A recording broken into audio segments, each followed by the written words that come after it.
My name is Justin. I'm 32 years old, and if you'd asked me a few years back whether I believed my own brother was capable of stabbing me in the back, I would have laughed. Sure, we'd had our sibling rivalries, the typical childhood fights over who got the bigger slice of cake or who got shotgun in the car. But betrayal? That was something I thought only happened in movies. I couldn't have been more wrong. The first time I noticed something was off was during family dinners. My then fiancée, Claire, would sit beside me, and my brother, Derek, always found an excuse to engage her in conversation. At first, I brushed it off. He was charming, funny, and social, and I figured he was just trying to be friendly. But then it started feeling excessive. Little touches on her arm when he made a joke, inside comments that I wasn't part of, and the way she laughed just a little too hard at his stories. I told myself I was overthinking. After all, this was my brother. Growing up, Derek had always been the golden child.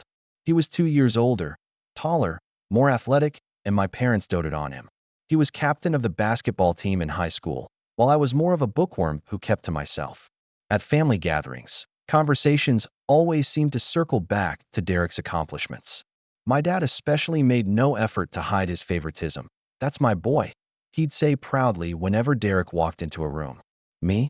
I was the quiet one in the background, the dependable son who never caused trouble but never quite measured up either. When I met Claire, I thought things were finally turning around for me. She was warm, supportive, and had this way of making me feel seen. For the first time in my life, I felt like I had something Derek didn't. And maybe that's why he couldn't stand it. One evening, a few months before the wedding, we were at my parents' house for a casual get-together. I remember walking into the kitchen and catching Derek whispering something to Claire that made her cheeks flush. When I asked what was so funny, they both brushed it off with a vague inside joke. It stung, but I pushed the feeling down. The last thing I wanted was to sound paranoid. But paranoia turned into suspicion, and suspicion turned into certainty. I'll never forget the night Derek came over uninvited. He was drinking, loud, and overly friendly with Claire. At one point, when I left the room to grab drinks, I came back to find him leaning far too close to her, his hand on the back of her chair. Claire laughed nervously, pulled away, but didn't outright stop him. That image burned into my memory. I confronted Claire afterward, and she swore nothing was going on. "You know Derek," she said, "he's just playful. Don't make something out of nothing." I wanted to believe her. I did believe her. At least, I forced myself to. Because the alternative, that my brother and my fiancée might actually be crossing lines, was too painful to accept. Then, 5 years ago, everything fell apart. 2 weeks before the wedding, Claire called me, her voice shaking. She said she couldn't go through with it. When I pressed for a reason, she hesitated, then finally admitted, "It's Derek. I love him." The world crashed around me in that moment. I couldn't even find words. I just remember dropping the phone, sitting on the edge of my bed, staring at the wall as if my brain had short-circuited. My own brother, my blood, and the woman I thought I'd spend my life with. Together. Derek didn't even try to hide it. In fact, he flaunted it. He showed up at our parents' house the next weekend with Claire on his arm, introducing her like she was some prize he'd won. "Guess I beat you at this one too, little brother," he said with a smirk. My parents didn't say a word. They just looked uncomfortable, muttered something about families staying together, and acted like this wasn't the betrayal of a lifetime. That day, something inside me shifted. I realized that in my family's eyes, Derek could do no wrong, even if he destroyed me in the process. And me? I was just expected to swallow it, to take the high road, to let it go for the sake of keeping the peace. For 5 years, I did just that. I walked away, built my own life, and cut contact as much as possible. But deep down, the wound never healed. Every holiday, every family gathering I skipped, every phone call I ignored, it was all a reminder of what they'd taken from me. And then came my father's funeral. I hadn't seen Derek or Claire in years, but I knew they'd be there. I prepared myself mentally for whatever smug comments or fake condolences they'd throw my way. But nothing could have prepared me for the moment they walked into the church, hand in hand, wedding bands flashing in the dim light. Derek caught my eye immediately, his grin wide, triumphant, like he'd won some lifelong game between us. "Guess you're still alone, huh?" he whispered when he got close enough, his voice low but sharp enough to cut. I didn't react, not at first. I just gave him a small smile, the kind that made him frown in confusion. "Oh really?" I said quietly, leaning in just enough so only he and Claire could hear. Have you met my wife yet? Before they could respond, I gestured toward the back of the room where she was standing. And the second she started walking over, I watched their smiles vanish like smoke in the wind. That was the moment everything shifted again. When my wife, Emily, walked toward us that day, Derek and Claire's expressions tightened in a way I'll never forget. Their earlier smugness slipped into something uglier. Claire's face drained of color, and Derek's jaw tensed, though he forced a smile that didn't quite reach his eyes. Emily greeted them warmly, extending her hand like the polite, gracious woman she is, but the air between the four of us was heavy, almost suffocating. Emily, this is my brother Derek, I said casually, and his wife, Claire. Emily's smile didn't falter, but her eyes flickered, catching mine for just a moment. It was subtle, but she knew. She always knew when something wasn't right. Derek gave her a limp handshake, and Claire mumbled a quick hello before looking down at her shoes, her wedding band glinting in the light as if mocking me. After the introductions, I excused us to take our seats. That was when the first whispers started. A few relatives leaned in, asking each other questions, their voices low but not low enough. Who's she? When did Justin get married? He never told anyone. The curiosity in their tone was sharp, almost invasive, like they weren't happy for me, but annoyed they'd been left out of the loop. That's the thing about my family. Privacy is treated like an offense, and independence is seen as rebellion. When Derek got engaged, the entire family threw a massive party, photos plastered across social media, toasts and speeches about how proud my parents were. When I got married quietly, with only a few close friends present, it was treated like a crime of omission. After the service, during the gathering at my parents' house, the tension boiled over. My aunt cornered me in the kitchen, clutching her glass of wine like it was her lifeline. Justin, she said with a pointed look, why wouldn't you tell us about your wife? Don't you think family deserves to know? Before I could answer, Derek strolled in, arms slung around Claire, his voice loud enough for the whole room. Guess some people just don't want their family involved in the big moments, huh? Not everyone understands what family loyalty means. The hypocrisy nearly knocked me off my feet.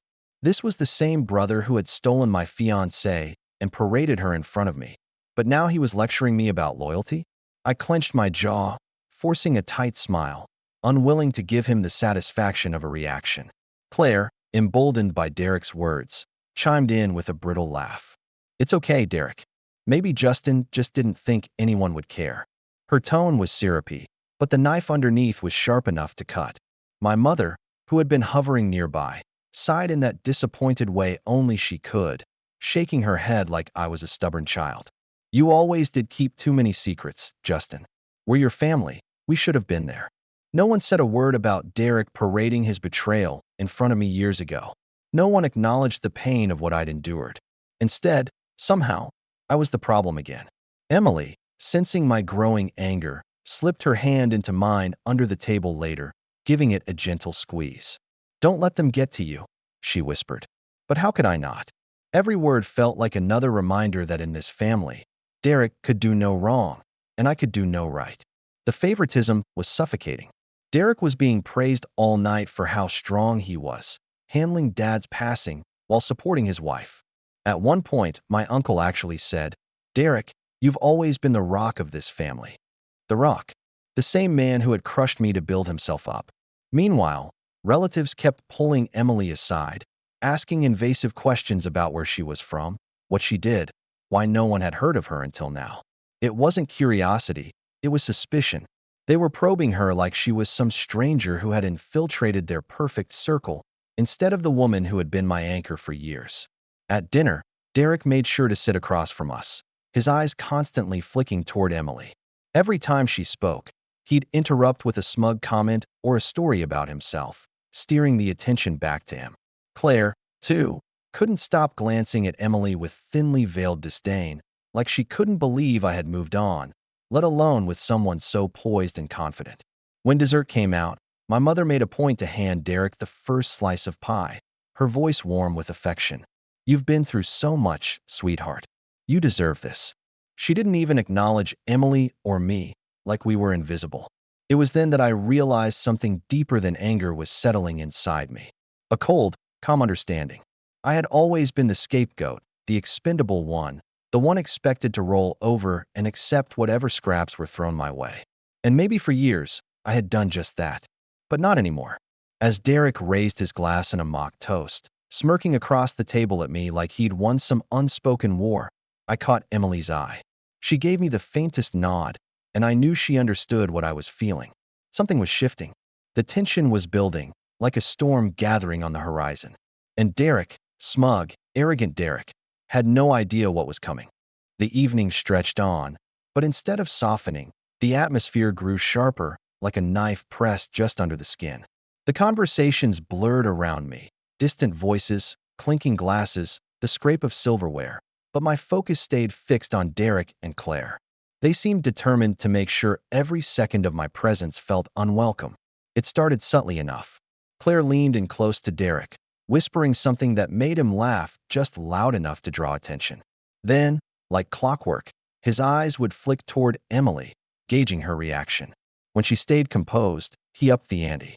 He told an embellished story about how he and Claire had met, leaving out the betrayal, of course, and emphasized how meant to be they were, complete with that smug grin aimed in my direction. But the real breaking point came after dinner, when most of the family moved into the living room. My father's funeral should have been a time for grief and unity, yet Derek couldn't resist turning it into another stage to gloat. He stood near the fireplace, holding his glass like a trophy, and with a sweeping gesture announced, "You know, Dad always said he was proud of me for finding someone as amazing as Claire. He used to joke that she was the kind of woman you fight for." His eyes locked with mine, the words heavy with implication. Claire smiled sweetly, but there was something victorious in it, a cruel little twist at the corner of her lips. "Your father adored us," she said, looking right at me, her voice dripping with false modesty. "He always said we were the future of the family." The room murmured in agreement, a few relatives nodding like it was gospel. My chest tightened, but before I could respond, Derek delivered the blow that turned my stomach. "You know," he continued, his tone playful but edged, "back when Justin was with Claire, Dad actually told me he thought they weren't right for each other. Said Justin always aimed too high. Guess he was right, huh?" The room erupted in awkward laughter. Some relatives chuckled nervously, others stayed silent, but the damage was done. Derek had just stood there, at our father's funeral, and painted me as a man who couldn't measure up, implying that Claire was too good for me, that I was too small, too weak, too unworthy. For years, I tolerated the favoritism, the comparisons, the quiet ways I was dismissed. But hearing Derek drag our dead father's supposed words into his smug little performance, it broke something inside me. Emily's hand tightened on my arm, a silent plea to stay calm, but the look in her eyes told me she felt the sting just as much as I did. And Claire wasn't done twisting the knife. "I still remember when you proposed, Justin," she said suddenly, her voice carrying across the room. "It was sweet, really, but it never felt right. Derek understood me in a way you just didn't. The casual cruelty of it stole the air from my lungs." She said it like she was reminiscing about an old memory, not tearing open the deepest wound of my life in front of an entire room of family. There was a moment of silence, then a few half-hearted chuckles from relatives desperate to keep the mood light. My mother frowned, but not at Claire, at me. "Justin, don't look so sour. Let them have their moment. It's not always about you. Not always about me." At my father's funeral, the betrayal wasn't just Derek and Claire's anymore. It was my family's complicity, their silence, their laughter, their willingness to let me be humiliated for the sake of avoiding conflict. That was the moment I realized I couldn't trust any of them. Not with my dignity, not with my heart, not with anything. I swallowed hard, forcing my face into neutrality, though my insides roared with humiliation and rage. Emily rubbed her thumb across the back of my hand, grounding me, reminding me that I wasn't alone. Not anymore. But the storm inside me had already broken. Something in me shifted permanently that night. I wasn't just the overlooked son anymore. I wasn't just the brother who had been betrayed. I was a man who had been pushed past his breaking point. And Derek, my arrogant, self-satisfied brother, had no idea what I was capable of once I decided I had nothing left to lose.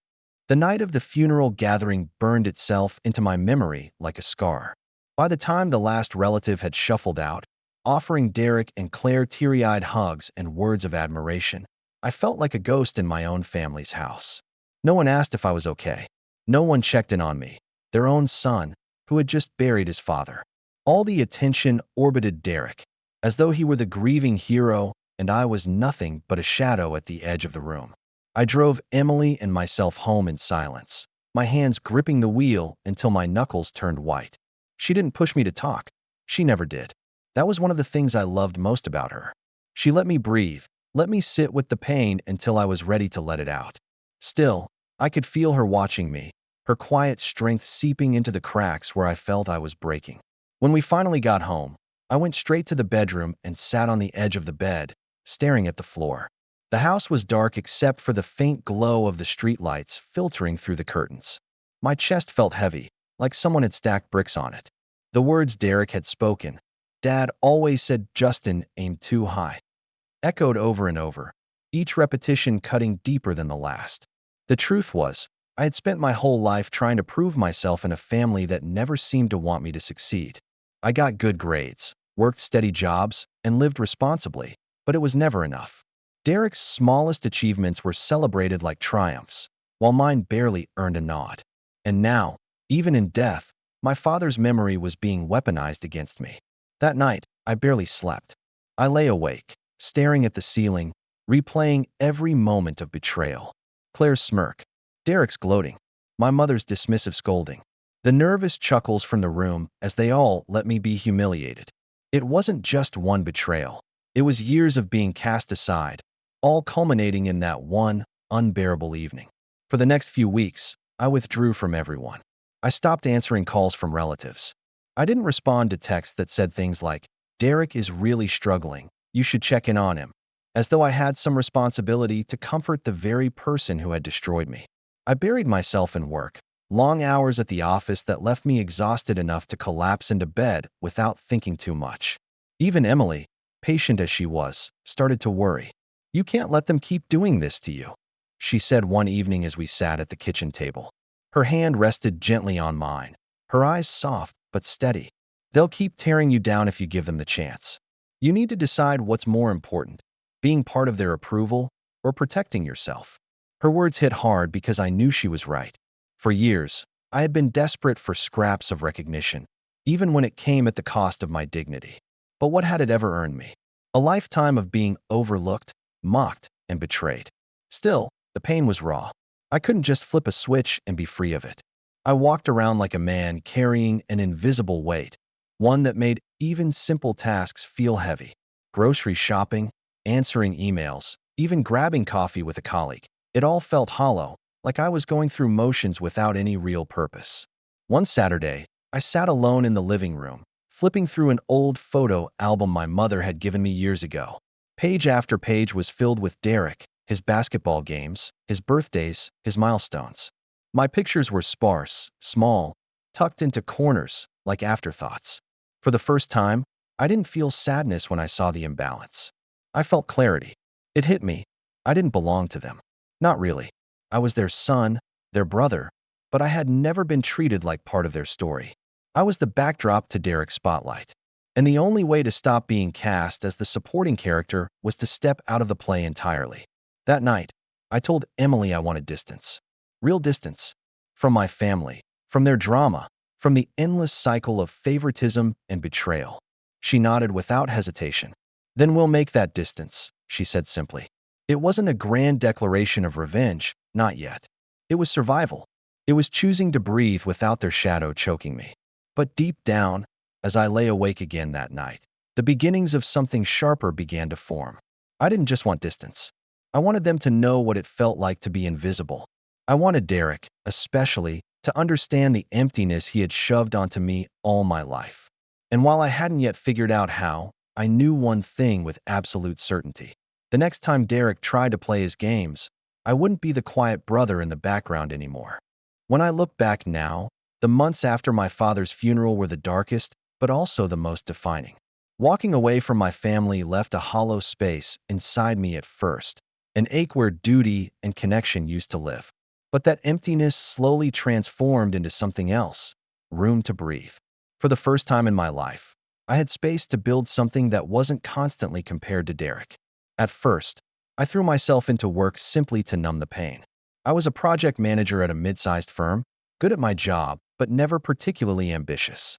That changed almost without me realizing it.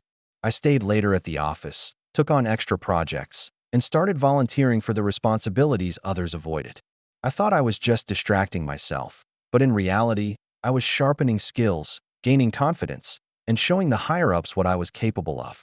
Emily was my quiet anchor through it all. Every night when I came home exhausted, she'd greet me with a soft smile and a meal waiting. She never complained about my long hours. Instead, she encouraged me. "You're building something," she'd say, her voice filled with conviction I couldn't always find in myself. "One day, you'll look back and see how far you've come." That one day arrived sooner than I expected. 6 months after the funeral, my boss called me into his office. I assumed it was about another project deadline, but instead, he leaned back in his chair and said, "Justin, you've impressed a lot of people here. We want you to head up our new division." It was a promotion that came with more pay than I'd ever seen on a paycheck, a bigger office, and a team of my own to manage. For once in my life, I wasn't Derek's brother or the quiet one. I was just Justin, and people respected me for who I was. With the promotion came financial freedom. Emily and I moved out of our modest apartment into a house with wide windows and a backyard where she planted her dream garden. I bought a car that was mine and mine alone, not a hand-me-down, not a compromise. Every corner of that new life felt like a declaration. I didn't need their approval anymore. But the rise wasn't just financial. I started taking care of myself in ways I had neglected for years. I joined a gym, not because I wanted to impress anyone, but because I needed an outlet for all the energy I had buried inside me. The first few weeks were brutal, but soon I noticed the changes. Stronger arms, more energy, clearer thoughts. Each drop of sweat felt like shedding a piece of my old self. I also found new circles of friends, people who knew me only as Justin, not as the brother who lived in Derek's shadow. We hosted dinners, went hiking, and shared laughter that wasn't poisoned by old grudges or family politics. Emily thrived too, building her career and friendships. And together we created a life where we lifted each other instead of competing. Still, even as I built this new life, the past lingered like an echo. I'd hear from distant relatives occasionally, short messages with a tone that suggested obligation rather than care. "Derek and Claire just bought a new place," one aunt texted me. "They're doing so well."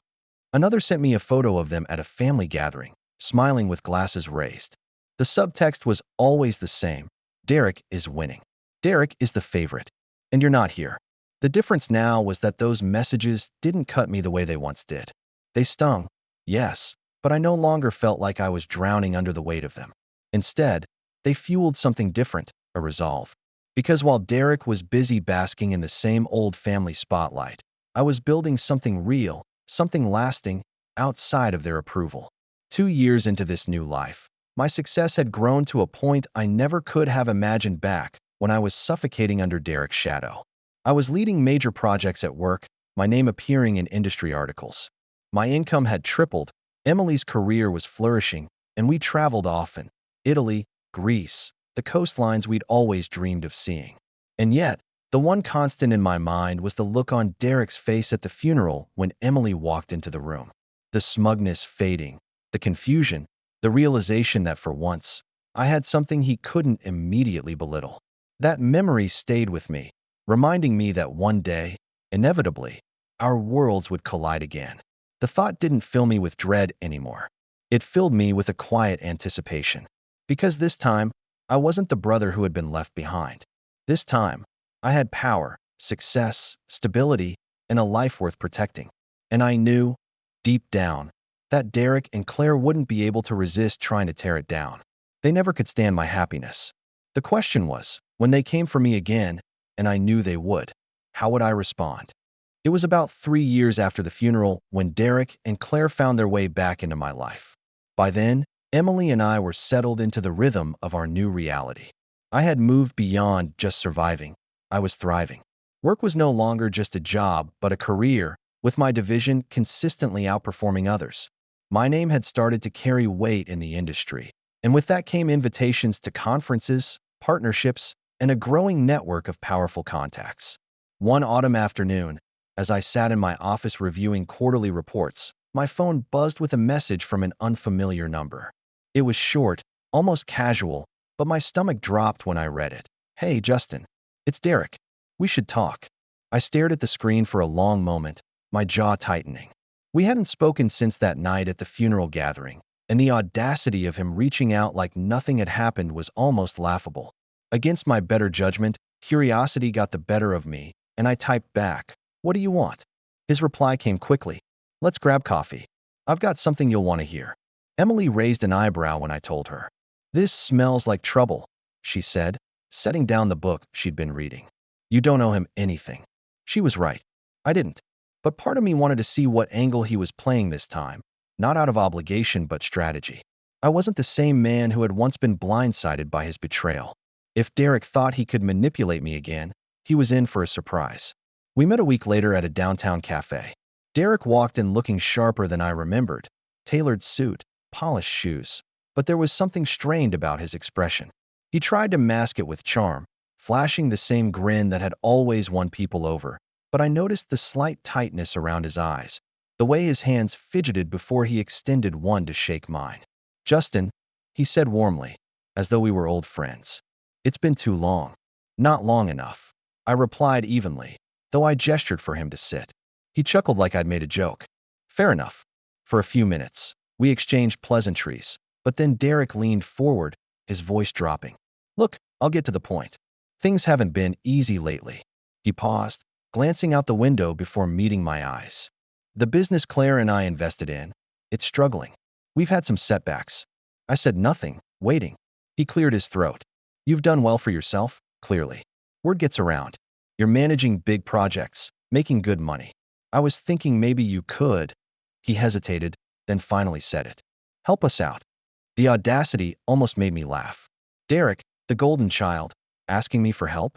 The same man who had once told me I aimed too high was now sitting across from me, admitting that his own reach had exceeded his grasp. I leaned back, studying him. "Help you out how?" "Just a short-term loan," he said quickly. "Nothing crazy. 50,000. We'd pay you back, of course."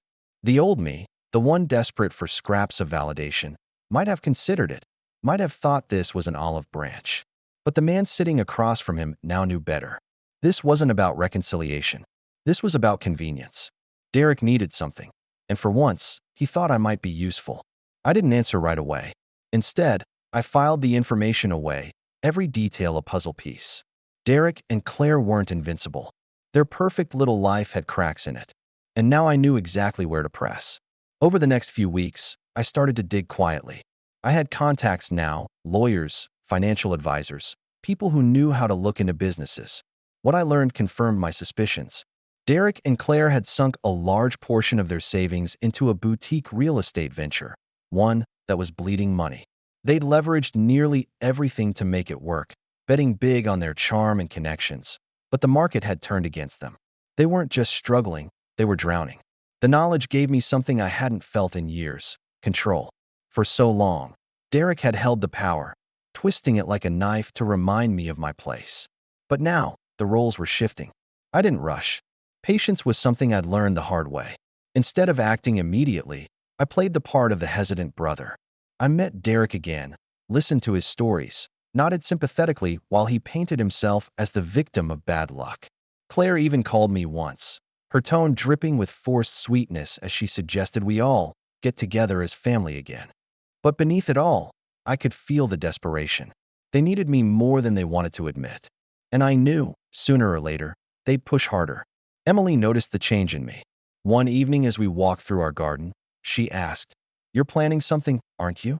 I looked at her, and for the first time in years, I let a smile spread across my face. Not a forced one, not a mask, but a real smile. "Let's just say," I replied, "they handed me the leverage. Now it's just a matter of when and how." The storm that had once consumed me had become something else entirely. I wasn't just surviving anymore. I was preparing. The turning point came when Derek called me late one evening, his voice thinner than I'd ever heard it. "Justin, please," he said, the desperation barely disguised. "If we don't get cash soon, The bank is going to seize the property. It'll ruin us. I sat in my office at home, staring at the city lights outside the window. I could hear Claire in the background, her voice sharp, urgent, like she was scolding him for not convincing me faster. For the first time in my life, the power wasn't in their hands. It was in mine. I let the silence stretch just long enough to make him sweat, then said evenly, I might be able to help, but not the way you think. Derek jumped at it, eager. Anything. Just tell me what you need. What I needed was patience. Over the next few weeks, I invited Derek and Claire into carefully chosen conversations, meetings, and scenarios that painted me as their lifeline. I hinted at knowing investors who might be interested, at having contacts in real estate development who could provide guidance. Each breadcrumb pulled them deeper into believing I was their salvation. At the same time, I had my financial advisor quietly acquire a stake in their struggling venture. It wasn't hard. Records showed they were desperate for buyers, anyone willing to inject liquidity. Through a third party, we negotiated a deal that gave me controlling interest for a fraction of what it was worth on paper. They were too panicked to notice the fine print. I'll never forget the day we met at a sleek downtown office to sign papers. Derek and Claire walked in looking tired, their clothes immaculate but their faces strained. They were all polite smiles, covering the cracks. This is the break we needed, Derek whispered to Claire as he flipped through the documents, none the wiser. Justin came through. Emily sat beside me, composed and unreadable, but I could feel her quiet satisfaction radiating like warmth. The moment Derek's pen scratched his signature across the page, the trap snapped shut. I leaned back, folding my hands. Congratulations, I said smoothly. I'm now the majority owner of your company. The silence that followed was almost cinematic. Derek froze mid-motion, eyes darting over the papers as if they might change under his gaze. Claire's face went pale, then flushed an angry red. What are you talking about? Derek stammered. I slid a copy of the agreement toward him, tapping the relevant clause. Right here. You signed over controlling interest, which means every decision now runs through me. Claire's voice rose, shrill. This is manipulation. You tricked us. I met her glare with calm. No, this is business. You came to me. You begged me for help. I gave you exactly what you asked for, just not in the way you expected. Derek tried to argue, but the truth was in the ink on the page. His bravado cracked, replaced by something I had never seen in him before, fear. Over the following weeks, I tightened the reins. Their lavish expenses were cut off. I vetoed their pet projects, replaced their advisors with competent managers, and slowly stripped away the control they thought they'd never lose. Their names no longer carried weight at board meetings. Mine did. What made it satisfying wasn't the money or the power. It was watching Derek squirm as the roles reversed. For once, he was the one being diminished, his voice dismissed, his decisions overruled. And every time he looked at me across the table, he saw the brother he had once written off as weak now standing taller than he ever had. Claire's bitterness only fueled the collapse. She tried to undermine me, whispering to investors, spreading rumors, but the contracts and financial records spoke louder than her words. Eventually, even their closest allies began to distance themselves, unwilling to tie their futures to a sinking ship. One evening, Derek cornered me outside the office. His voice was low, broken. Why are you doing this? You've already got everything. Money, a wife, success. Why take this too? I looked at him for a long moment, letting the weight of silence settle. Then I said quietly, because you never understood, Derek. It was never about what you had. It was about what you took from me. Now you know how it feels. He had no answer. Just a hollow stare, like a man realizing the game he thought he had mastered was finally being played by someone better. And for the first time in my life, I walked away from him without looking back, because now he was the one in the shadows. The collapse came faster than even I expected. Within 6 months, Derek and Claire's carefully curated image crumbled. Their lavish lifestyle, the big house, the flashy cars, the designer clothes, couldn't be sustained without the flow of money they once siphoned freely from the company. Now that I controlled it, every unnecessary expense was cut off. Investors who had once trusted Derek began coming directly to me, bypassing him entirely. At meetings, his voice went unheard, his suggestions quietly ignored. The golden boy who had been praised his entire life was suddenly irrelevant. Claire's attempts to claw back influence only made things worse. Her whisper campaigns failed. Her temper outbursts alienated what little support they had left. She'd spent years believing charm and entitlement could carry her, but in the world I now controlled, neither had value. The real breaking point came when the bank repossessed their home. Derek called me late at night, his voice hoarse and trembling. "They're taking the house, Justin. We have nowhere to go." I sat in my study, the papers stacked neatly before me, the evidence of their downfall written in numbers and signatures. For a brief moment, I thought of offering him a way out, some last shred of mercy. But then I remembered standing at my father's funeral, Derek smirking, Claire twisting the knife with her cruel words, my mother telling me not to be sour, as I was humiliated in front of everyone. So I said nothing. I simply let the silence stretch until Derek whispered, "I guess you really won." Then the line went dead. Word spread quickly through the family. My phone lit up with messages from aunts, cousins, even my mother, please disguised as scolding. "You didn't have to be so harsh," she said during the one call I answered. "Derek's your brother. Blood is thicker than water." I let her finish before replying, calm but firm. "Blood may be thicker than water, Mom, but respect is thicker than blood. And you all taught me that the hard way." For once, she had no comeback. Just a faint exhale before the line clicked dead. In the months that followed, family gatherings became quieter. Derek and Claire stopped showing up entirely, too humiliated to face the people who had once applauded them. Slowly, relatives began shifting their tone with me, sending polite invitations, praising my achievements. But I didn't rush back into their arms. The years of neglect and betrayal weren't erased by a few forced smiles. Instead, I built my own gatherings, with Emily, with our friends, with people who celebrated without conditions. Laughter filled our home, genuine and untainted by competition or cruelty. And every time I looked at Emily across the table, I felt a peace I had never known in my parents' house. One spring evening, as we stood on our porch watching the sun sink behind the trees, Emily asked softly, "Do you ever regret it? Taking it all from them?" I thought about it for a long moment, the weight of the years behind me. Then I shook my head. "No, they wrote the rules. I just played their game better." She slipped her hand into mine, and together we stood in the fading light, no words needed. Because in that silence, I realized the truth. For years, Derek had defined me by what I lacked: his approval, my father's pride, Claire's love. But in the end, it was Derek who lost everything he thought made him untouchable. And me?